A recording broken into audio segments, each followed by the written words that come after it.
guys, I'm Kadeem. I'm originally from Hillsborough, New Jersey, and I attended undergrad at Eastern University, where I majored in biology. During my time there, I engaged in research and various community projects. However, the majority of my time was spent on the lacrosse field, as I was a member of their men's lacrosse team. An interesting fact about me, or I guess something that I just love to do, is I love to cook. I've been loving to cook for a couple years, and I still carry over to dental school. It's one of my stress relievers, and it's something I developed around, I guess, 3 or 4 years ago. And yeah.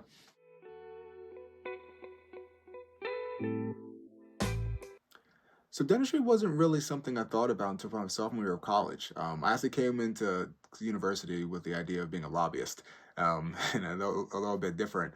During that year, my uncle underwent a full mouth restoration, which really showed me how dentistry has both an impact on both the physical and the mental health of people. I was able to really watch how his transformation completely, his confidence drastically increased, just the way that he talked. He showed up to more family events. He was just more present.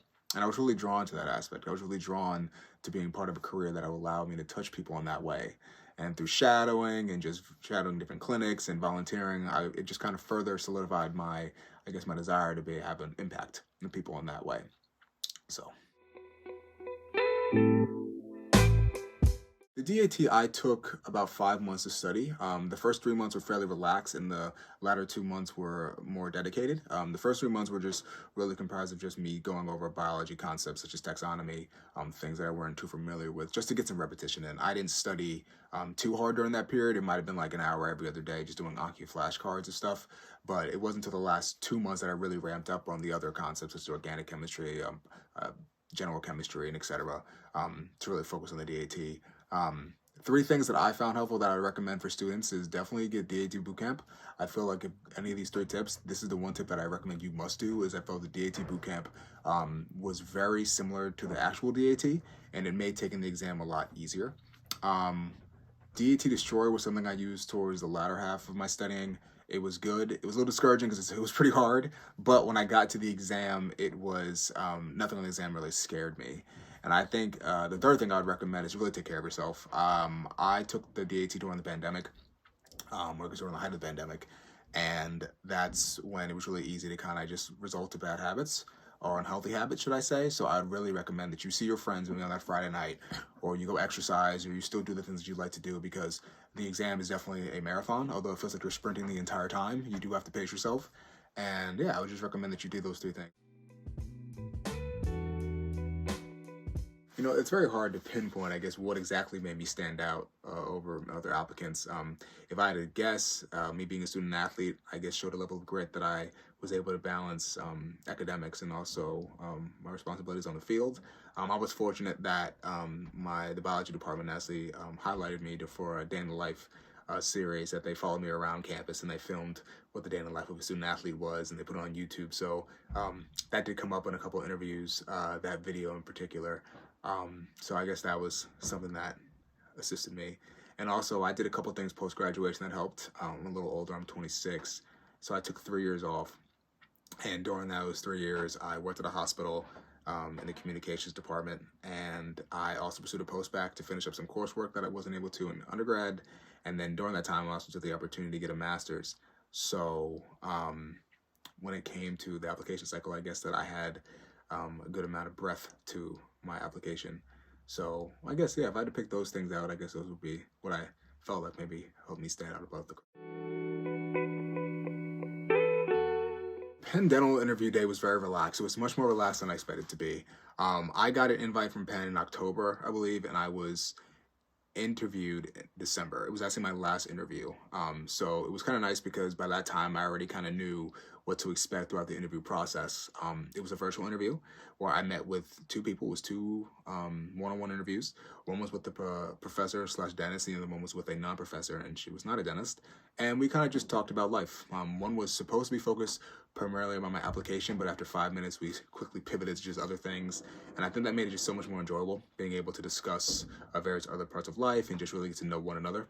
And the other one with the professor was also very similar to that. And in between these interviews, we ended up talking with administration people about various logistic stuffs. However, even those were very relaxed, as I believe during one of them, we talked about the Eagles for about 10 minutes.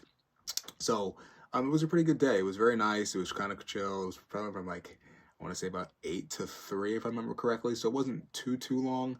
You did have time to stretch your legs and go eat lunch in between. I obviously did mine at home, not with some of the other applicants, which would have been nice.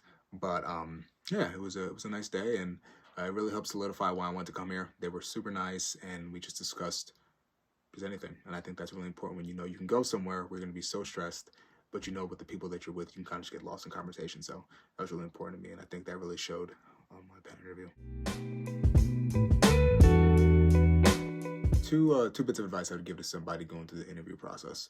It would be to submit your stuff early and to relax. Submit your stuff early just so you have the best chance of getting your application seen. There's a lot of people applying to dental school, so the earlier the better. And once you submit your application, relax. You know, when you get that interview invite, you know, you're halfway in the door. The interviews are super relaxed. I know personally from my journey, there were not many interviews at all where we talked a lot about my application. It was just two people having a conversation about anything but dentistry. So it's a big deal. I would just say relax, enjoy yourself. There's something you remember for the rest of your life. Congratulations. And you've done your part, and ultimately, you know, just let life take its course and enjoy the process. So, yeah. So I ended up applying to 13 schools, the majority of them being on the East Coast, as that's where I'm from. I ended up choosing Penn ultimately for 2 reasons. One was familiarity, and the other one was I really loved the curriculum. In terms of familiarity, as I interviewed during the pandemic, I didn't really get to see many schools in person. As I was able to come to Penn years prior, however, to the pre-dental day, it really helped me. It really helped at the time that I knew what the clinic was like. I already knew some of the professors. I already had met some of the students, so I kind of had a good understanding of the general culture of things that you can't necessarily pick up in an online interview.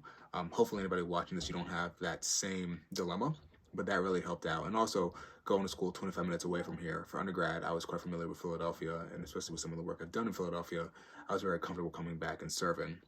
In terms of education, I was quite drawn on my interview process to schools that were either super research-based and medically based, or schools that had a bigger focus on the clinical skills. And I found myself wanting a combination of both, and I felt that Penn did a really good job of that. It's a very vigorous curriculum here with the medical focus, but it also has a really good emphasis on the clinical skills. In my interview, they emphasized how I would be in the clinic within the first month, and they upheld their promise. I've definitely been in the clinic quite early, and it's been nice to be able to assist D3s and D4s. I think in those long nights where you're studying these various pathways and it gets very difficult and tiring, it's nice knowing that you're in clinic and that you're really getting to see what you're doing and why you're doing it. So I was really drawn for that. I thought Penn had a really good balance of both of those things, and it just felt like the right place for me. Workload from going to pre-dental to dental school has been quite steep. I went from grad school to dental school, and it's also been quite steep. The difference mainly was in grad school, the schedule was much more relaxed, and it was more predicated on deadlines. So it's kind of, as long as you hit the deadlines, you can kind of move your overall schedule to whatever you felt fit you best. Here at dental school, especially at Penn, the schedule is in charge, and it changes every day, so you have to stay up to date. It can be quite cumbersome, and it can be a bit overwhelming. Especially seeing how these classes are filled with a large amount of work.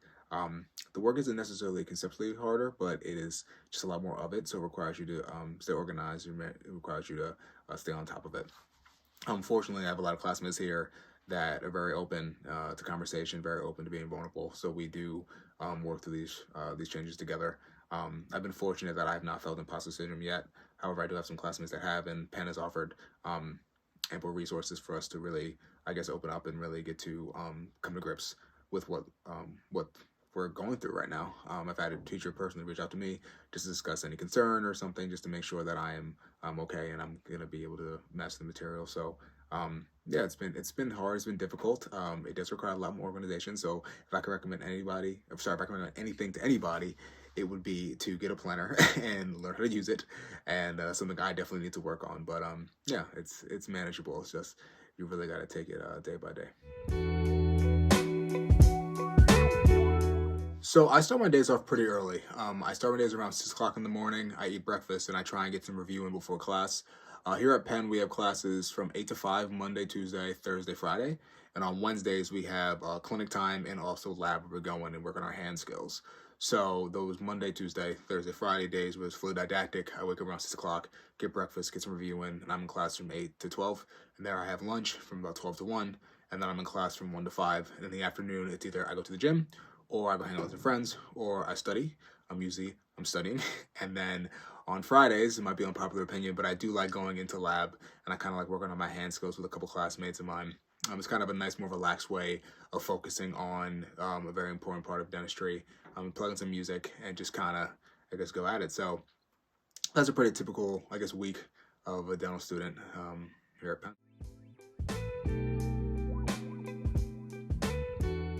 The one thing that really gets me coming back to Penn Dental all the time is definitely the people. Dental school can get very hard, but the people here have just made this process so much easier. I love it here, whether it be the people in clinic in terms of the D3s, D4s who are teaching me, or even the patients that we're treating in the chair. You know, they've opened up my perspective to so many things. I have great classmates. I have a great student body president who's really helped us really transition from pre-dent to dental throughout this process. And I've just had so many conversations. You meet people from so many different walks of life. And it's just been a really good growing opportunity for me to not only learn, I guess, from some of the best researchers in the world, but to also learn from just some of my colleagues and peers. So it's been great. Any advice I can give to any pre-dents, it would definitely be to relax and to lean into your natural story. There's plenty of opportunities along this trail to fall into this idea that you have to do all these certain things to make it to dental school, to make yourself more competitive. And outside of the prerequisite courses, there are just so many different paths you can take to get here. I have classmates that are opera singers. I have a classmate who's a mom. You know, I have classmates that have had full-on careers before they come here, and they've really maintained the integrity of what makes them them. Dentistry is amazing. That allows all different types of walks of life to come together and to really study and learn to get together and contribute to the field of dentistry. So if there's something that you love to do that you don't think is traditional, you think it's quite unorthodox, you think it doesn't relate to dentistry at all, it does, and just keep doing it. So I think that, you know, just remain who you are and follow your passions, and ultimately you'll be able to tie them into dentistry. Yeah, so if you want to reach out to me, I'm more than open to have a conversation. You can find me on Instagram at Kadeemly. It's spelled Kadeemly, or you can email me at kcolburn@upenn.edu. It's KCOLB as in boy, URN at upenn.edu. Yeah, feel free to reach out if you want to talk anything Penn Dental, if you want to compare schools, if you want to talk about anything pre-dental, feel free. I'm open, and I'd love to have a conversation. So thank you for your time, and good luck.